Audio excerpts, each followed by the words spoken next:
Hey, everybody, Hey welcome y'all. back. We are super glad to have you here for another fantastic edition of the show, man. We got one of them things that y'all love, another example of someone who paid off debt That's so that right. you can know that you can do this too. I mean, it's one thing to hear Talent and Ty talk about they got out of debt back in the day and keep hearing the same story. But no, you don't have that excuse here at the His and Her Money Show because we keep Yeah. consistently giving you all examples of people doing it. That's right. I'm super excited. We are going to be talking with someone that actually cut their debt payoff journey in half. So many of us, we have a plan. Did you know that that plan, you can actually probably cut it in half? So I'm super excited to talk more Amazing what happens about when how you they were able to just do that. start. Yes, that's right. We're going to be talking with Jen, and she is going to share how her and her husband did that. Yeah, listen, guys, stop what you're doing. All right, put your coffee down, get pen, Or tea. get paper or tea, I'm a tea person. or tea, I don't drink and coffee. get ready, man, because Jen's going to drop some nuggets on you, and maybe to help you on your journey as well. So get ready and buckle up. That's right. Hey, Jen. Hey, Jen. Welcome to the His and Her Money Show. Hey, thanks so much for having me. We are glad to have you, man, because you have paid off a bunch of debt. And we always like talking to people We who done do. paid off a bunch of It does debt. not get old for us. And so we're excited to have you here to share your story with the world, man. But before we get into your story, can you say hello to everybody that is tuned in to the show and let them know what you're all about? Well, my name is Jen Smith, super generic name. You can't find me if you Google that, but if you Google Modern Frugality or Frugal Friends podcast, you will find me. Because after paying off our debt, I made it my mission to help other people who are in lower income brackets, who work 9 to 5s, or underemployed, unemployed. I wanted to help really average people pay off debt and build wealth. Something that I thought was lacking when I was doing it. Let's talk about a couple of highlights before we get into it right up front. She did this. Her and her husband did this without a six-figure salary. Yep. They faced some unemployment. Yes. They even had to leave their housing at one point during this journey. So I don't care what you're up against out right. there, Mr. or Mrs. Listener, you can make this happen too. All right, Jen, let's go back in time. Let's get into DeLorean. Let's go back a little bit. Talk to us about the beginning. How did this journey to debt freedom Even start? Why did you think in your brain, I should get out of debt? I actually didn't think that I should get out of debt. That's how it started. I was newly engaged, and my fiance said, I want to pay off my student loans when we get married, just very nonchalantly. And I was like, well, have fun with that, because I'm not going to live under a rock for the rest of my 20s, because I was making 35, maybe 38,000 a year, and he had just graduated college, so he didn't have a job yet. So I didn't see a way that we could feasibly do this and like live our lives. So that's how it all started. And the way that I got on board was really through him just being really, really kind and gracious to me, not forcing me to get on board. Because he was really like, well, this is what I want to do. And it's okay if you don't want to do it, but I'm going to do it. And he just encouraged me to think about, like, what do you want our lives to be like? Like, this is a fresh start. What do you want from the future? And so that got me thinking about my hopes that we can become foster parents one day, and knowing that that's really difficult. And so if I didn't have to be beholden to this large debt payment, because I had over double the amount of student loans he did. So a little bit of was like some guilt and shame about what I was bringing into the marriage. But if I could get rid of that, then it could make my dreams for the future a lot more realistic. And so that was kind of how the whole thing started. Wow. So tell everybody, how much debt was it? And was it just all student loan debt? How much debt was it? And how long did it take you guys to pay it off? So it was 78,000 in total. About 50 was mine, about 24 was his, and then we had a couple grand on a car, my car. So I was bringing in a lot more debt, but it was mostly student loan debt. And when we started, we thought it was going to take us about 5 years, just with he got a job after school, but then throughout, like when we got married, he had to leave it because it was out of town. So we started, he was unemployed and I was really underemployed. I could only get 25 hours a week at my main job. And so we thought it was going to take us about 5 years on that income level. And then once we started and got going, it ended up taking us just under 2 years to pay off all of 78,000. That's amazing. The key word, she said, once they just started going. Huh? So many of you guys have not started simply because you felt like this feat is too big, too large. It's going to take you too much time. And if you just start, I mean, the same thing happened with us when we paid off our mortgage. We were like 5 years, we did it. It probably should have taken us more than that, right? No doubt. One income, and that income was under 6 figures, but we did it. So just start. So I love that. So talk about that, like that starting point. Once you start to get on board, both of you all were really on one accord. What was the first step that you all took to knock this debt out? I literally walked into our new apartment after our honeymoon, and I sat down and I was looking for like side jobs and side hustles, because I really thought if I could just side hustle and make enough money to like get out of this, then I wouldn't have to change any of my spending habits, and I could, do it that way. That was my plan. And during all this, like we got back from my honeymoon, Travis was unemployed. And so it was just like me, and he was trying to do like Uber and all this stuff, but he was still looking for a job. I was right off the bat doing maybe like 40, 60, 80 hour weeks. Because I had a weekend job. I was doing data entry. I was doing like side jobs. I was an acupuncturist. So right off the bat, I just jumped head first. And then 2 months in, I got shingles from the stress that I had been putting my body under. I think all like being a newlywed and coming up on Christmas didn't help that season either. But I realized that I couldn't just side hustle my way out of debt, that I also had to look at the other side of it, which was my spending, and have a balance between doing both wisely. What type of conversations were you all having? Because a lot going on. You all are, like you just said, just got married. You guys finally have enough conversation to where you both feel like you should go for it. You start going for it, and then you get sick because you're like overdoing it and you're stressed out. Well, talk to us, bring us to the table. What type of conversations are you all having to navigate all these obstacles right out the gate? We kind of just thought, I think we've been accustomed to obstacles our entire lives. Neither of us had very easy upbringings. So obstacles were never a thing that made us think we should stop doing it. I think too often we think of obstacles as like signs that we should stop, instead of just like things that happen in life. Like they're not obstacles. They're just, if everything in life was super easy, then there would be no good stories to tell. So I think we were just really committed.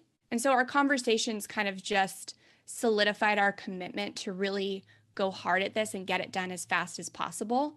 And this whole journey has made us just like a powerhouse team on everything. Like I'm so thankful for those 2 years and what it did to like solidify the bond from each other for our marriage, because it's made us a better team in just day-to-day living, in raising our son, in working. So I think the conversations were just kind of more of the same, like just encouraging each other to stay committed and that we can do this as long as we're together. So talk about some of the obstacles, because we know that debt-free journeys, they do not come about without having to overcome obstacles along the way. Talk about some of the obstacles that you all faced and how you all were able to pivot and not allow that to kind of get you off track. Yeah. So Travis was unemployed right at the beginning, and then he got a job, and then he was unemployed again. So he's in the airline industry. So it's he's an aircraft mechanic. So it's not always stable for him. But so several bouts of unemployment. I mentioned I was consistently underemployed. I was an acupuncturist, and so there wasn't 40 hours of work for me every week. And I don't think I mentally and physically could have handled 40 hours of acupuncture work. And so whenever we had a bump in the road, we just immediately thought about ways to pivot. So if Travis was not working, then he would go back to driving more Uber. Or I think at one point he was like pedicabbing downtown with his little bicycle. So it would just always be thinking of creative ways to solve whatever problem came up. I think near the end, we actually got kicked out of our apartment because the owner, it was a duplex and the owner wanted to turn it into an Airbnb. So we were month to month and he's like, you have 1 month to get out. And we decided to buy a house, which isn't normally recommended while you're trying to pay off debt really fast, but it worked for us. And so we kind of had to have those conversations. But I think making it personalized to you, your journey is unique. And so your debt payoff should be unique. I think there's a lot of freedom in that mindset and knowing that, hey, maybe you're not going to pay off 6 figures in 6 months. Like maybe you're not going to have that story and that's okay. Like there's a lot of people out there not telling their stories that are just paying off big amounts of debts in maybe 5 years or 7. Like it happens and it can happen for you. So talk about how you guys were structuring the money and organizing the debt payoff, because you all had really only your acupuncture income was probably the only like stable, like same amount that you were getting every month. Everything else was kind of up and down and fluid. So what type of guardrails were you guys putting up? Because, hey, you know, it could be a season where he loses a job and got to go back to the Ubering or the other different side hustles. What type of organization methods were you all employing with your dollars? We put all of our money together in one bank account, which was really helpful. We just looked at everything like we were one debt, one team. And so we put everything together and we made a zero-based budget based on what we thought we were going to make. I think eventually we pivoted to making the zero-based budget based on what we'd made in the previous month. And that worked better for us since it was so like up and down. Knowing what we were spending based on what we had versus what we thought we were going to have worked a lot better for us with that fluctuation. And so we put the debt was the number one priority for us. So like we would pay all of our bills that we had to, and then we would put at least one income, so usually my income, towards the debt, and then whatever we had left over was for discretionary expenses. But we became like the king and queen of free stuff. So we were doing we were doing a lot, but we were spending as little as possible. It became a game to see how much we could do for free. Yeah, I want to talk more about that because I know as newlyweds, a lot of times you're like painting the town red. You're going out every weekend. You're spending money, money, money. But you all started your marriage off with this plan of getting out of debt. So talk about some of the strategies and techniques that you all put in place. I know the side hustles such as the Uber and things like that. But what were some other things that you all also put in place to tackle this debt? Because paying off $78,000 like in 23 months, that's incredible. In the midst of unemployment, in the midst of working 24-hour shifts, like how did you all get that done? Yeah. Well, I had to not just think about the side hustles, but I had to start thinking about my spending because I really thought that in order to be happy and live a fulfilled life in your 20s, it just involved spending money. Like that was it. So I had to figure out what I valued spending money on versus what I didn't, because I love going out. You wouldn't be able to tell now that I have a 2-year-old, but I used to love going out and going to happy hours, dinners out, hanging out with friends. I loved it. It gave me life. So I had to figure out how to still do that, do the things that gave me life, because you can't put your life on hold while you're paying off debt because you never get those years back, especially if your debt payoff is large. It's going to take multiple years. You don't get those years back. So I wanted to enjoy myself while paying off debt. And so I started doing no spend challenges to kind of not just save money. A lot of people, I think they equate no spend challenges as what like fad diets where you save money and then you binge spend the next month. But I used them to show myself, what are my spending habits? What am I spending mindlessly on? When am I spending emotionally? Stuff like that, so that I could learn more about my spending so that I can get that to improve moving forward. So that's what I used to kind of get my spending in check.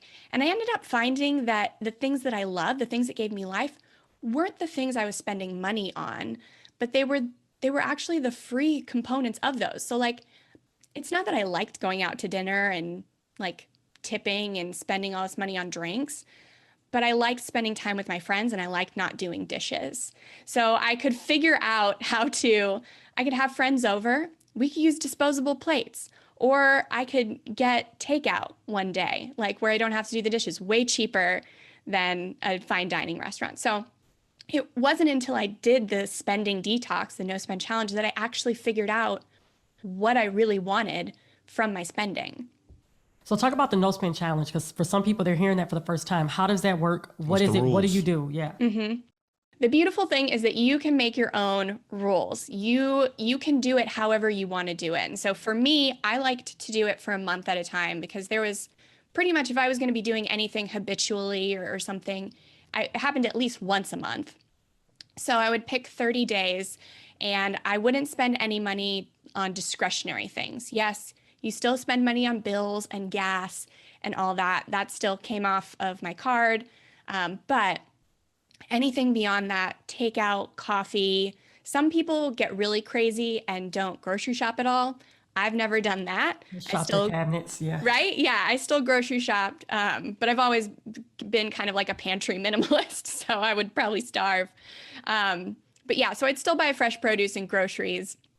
But like it's up to you. If maybe there's just one area of your life that you're overspending on, maybe you just detox that and you say no to Amazon for a month, or you say no to all coffee for a month, or maybe you choose a month and you want to do 15 to 20 no spend days in the month. And so it's not even a straight all the way no spend challenge, but you just accumulate so many days in a month. And so it's really great. It's really flexible. And I think the more customized you make it and the more personal you make it and the more you want to follow it, the more like ownership you have of it versus following somebody else's rules. And if you break one, then you're like, well, I didn't do it right, so I'll just give up and try again next month. No, it's your rules. So you get to do it. And if you break a rule, then you can make a new one. Legal & General America is a leader in low-cost, high-quality life insurance. For nearly 70 years, Legal & General America has been providing financial protection to over 1.3 million families and businesses. LGA makes understanding and applying for life insurance easy. And agents are standing by to help you find the best coverage to fit your family's needs. All you have to do is go to hisandhermoney.com/LGA to get a free quote. How tough was it for you personally as an individual making this shift in your life where you didn't have the thought that I need to get out of debt? Then you slowly got the thought that you need to get out of debt. You're very social. You had to kind of change up your social behaviors. Like these things aren't easy.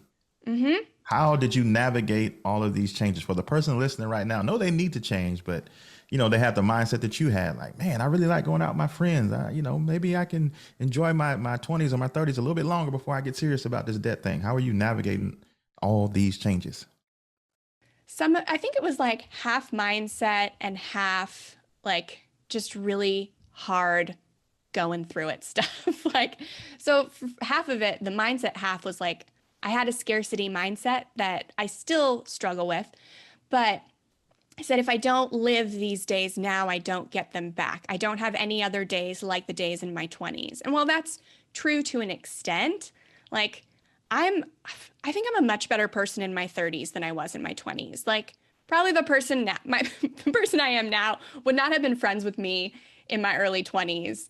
So I much prefer the life and the days that I have now to the days that I had then. And they're just different. So I think that mindset, and part of that comes from perspective, but part of it was like, these days like aren't promised. So that doesn't mean like I should just live irresponsibly in them today, but I should make sure I have as many great carefree days as possible in my future. And so if that means a few years up front where I'm doing something hard, then that's worth it. Cause then I get more years in the future that I can live well. And then the other part was just unfollowing my friends on Facebook and Instagram who were doing things that I wanted to be doing and buying things that I wanted to be buying.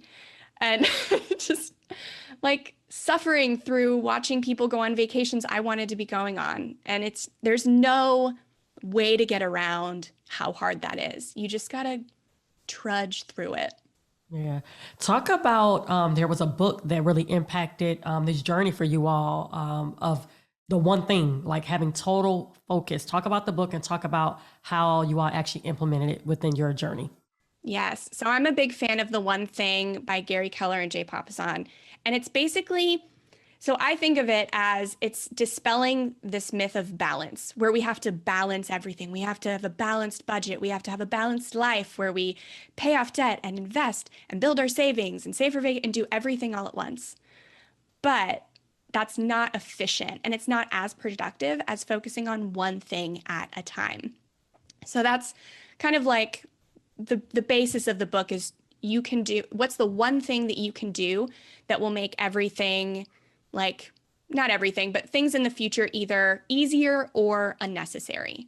And so that's kind of how I've focused kind of my financial philosophy now, where paying off debt was just our one thing that we were focusing on then. And we would focus on one thing at a time. And sometimes throughout that, the thing we were focusing on was not paying off debt. At one point, it was buying a house. But we just take our one thing and we go hard at it, or as hard as possible. And then we do it. And then we either move on to the next thing or we move back to the other thing. And so it makes it easier to pivot because it doesn't feel like I have to juggle so many things or I'm responsible for so many things. But I can really just put all of the energy I have into one thing, and that's enough. Like, I don't feel like I need to be everything to all people. If I've committed to my one thing, then I'm enough. I've done enough. Tyler and I have this saying. It's almost like an unspoken knowing, but we also speak about it here in our home. As long as the people in these four walls are good, like, we can shut off the entire world and like kind of have laser focus. And so that's important that your husband and you both were, in that same vein. I want you to talk about the home buying process, because we do have people that are getting out of debt. And a lot of times when they have to make large purchases, such as maybe going back to school or buying a vehicle or buying a home, they sometimes stop their journey. So talk about how you had to pause it just temporarily so you can purchase the home, but then it did not get you all off kilter. You all still remain focused in paying off the debt. So talk about that. Talk about having a pause to actually go and buy this home. Yeah. So it helped that we were kind of quote unquote forced, but we didn't want to rent for another year because we were so close to being done. But it also hurt when we bought the house to have more than half of the house empty for so long while we finished paying off our debt. We just had to make like the hard decision, like, okay, we're going to focus on buying this home, but we're not going to get distracted and start filling it with things. And I think so good. That's so good. So good. It was hard. It was hard to have empty rooms for a while, but yeah, so we did that. And it also helped that we'd been on the journey for almost a year and a half already. So we were really committed to finishing what we'd started. And it didn't take as long to save a down payment and get like the home bought because we were so focused on saving. So everything we had been throwing at the debt, we could just throw in the bank account for the home. And so it made the home buying process really quick. We were able to, from the phone call that said we had to be out in a month, we like made it into our new home in that time frame, like in 1 month. And so it was insane, but like everything kind of helped. If we hadn't been on the debt payoff journey, we would not have been as prepared to buy a home like when we did. So I don't feel like it was a detour or something negative. If I could go back, I would do it the same exact way we did it. Because it just helped us. So did you all already have some savings, regular savings, emergency savings, and then you stopped the debt payoff, paused it, and then start throwing all that on top of the savings? What type of ramp was already built for you guys to make it, in a 30-day process to go from, hey, you got to go to, hey, you're a homeowner? Yeah. So just that $1,000 emergency fund is all we had. So we had I think the thing we did was that we were able to put 3% down. And when we bought, it was actually pretty. I've lived in the city my whole life and I thought it was expensive, but now here, I wish I'd bought like 3 houses in that year. So, so we got it at a good time. We could put a low down payment on, and we also had the sellers loop in closing costs. So that kind of lowered the amount we had to put in. And we were putting in towards debt, we were putting like at least $4,000 a month. So I think that gave us $5,000 to go all in at. And we were very bare bones at the end. What I love about the story of purchasing the home, the part that like really got me excited was that you all were living in almost an empty home. And because Why does that excite you? because a lot of people will go, more than likely will go purchase a home and feel like they have to fill up every room. Yeah. And that really is taking more of the money that you could be throwing towards debt and kind of get you off course. But you all said, okay, we know we need a home. We don't want to rent again. We're going to buy this home. We're going to make sure we have a bedroom set and pots and pans to probably cook with, but we're not going to go crazy furnishing this home yet because we don't want to get off of our goal of paying off our home, of paying off our debt. That's a real important part that I wanted to highlight. You can still buy things, you guys. You can still purchase the home. You can still go on the vacation, do whatever you have to do, but just make sure that you keep in mind your main goal. What is that main goal? Your main goal is to get out of debt, right? So don't allow it to literally stop you from achieving that goal. So that's why I love that part of your story. Everybody wants to know, did your husband find a job? Yes, During that yes. process? So after the second bout of unemployment, he found a job that actually he kept for quite a few years, and then got a job with a major airline and actually went back to this old job because he had to work nights at the airline. So now he's back to working days, which is really great. So yes, he is gainfully and reliably employed now. Your platform is called Modern Frugality, right? And so you guys went through this journey with a sub 6-figure salary, but you also said, we were throwing like 4,000 or 5,000 at the debt. So that means y'all were doing some things with your lifestyle, with your bills, keeping your expenses super low. What type of tips do you got out there for people who are on their or starting their debt-free journey to keep their living expenses low enough so they can pull out this big shovel to throw money at the debt like you guys were able to?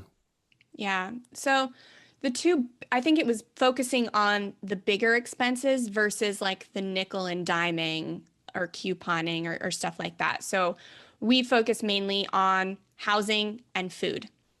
So for housing, Travis, he didn't go on like apartments.com or any of the major places to find a place for us to live. He wanted to go to just like an individual landlord, somebody who like would not charge market rent.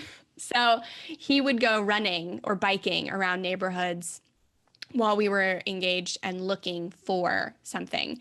And we actually ended up living with his roommate for the first couple weeks of our marriage, like after we were married, because we hadn't found something yet. But that only lasted for a few weeks. So we did get out of his roommate's house. But that made our rent like really low. Not super low, but like below market. Like, we weren't living in an efficiency or anything. We were living in a 1-bedroom duplex. So that was a key thing, is having a lower rent. And then also food. So I still loved going out because I hate doing dishes. So we actually would do mystery shopping at restaurants. And so that would give us an excuse to go out and get dinner, and then we just come home and fill out the little survey and get reimbursed for it. Or we would, for our regular cooking, meal planning was a big thing for me. I've never been one to enjoy the kitchen. But I love planning. So meal planning has just worked for me. But really easy things and meal prepping, because in the middle of the week, if I'm tired, cooking is the last thing I want to do. And I know, like, how many times have you heard that from people? Very few people love to cook when they're tired. So meal prepping and making sure the recipe is really easy, like rice and beans easy.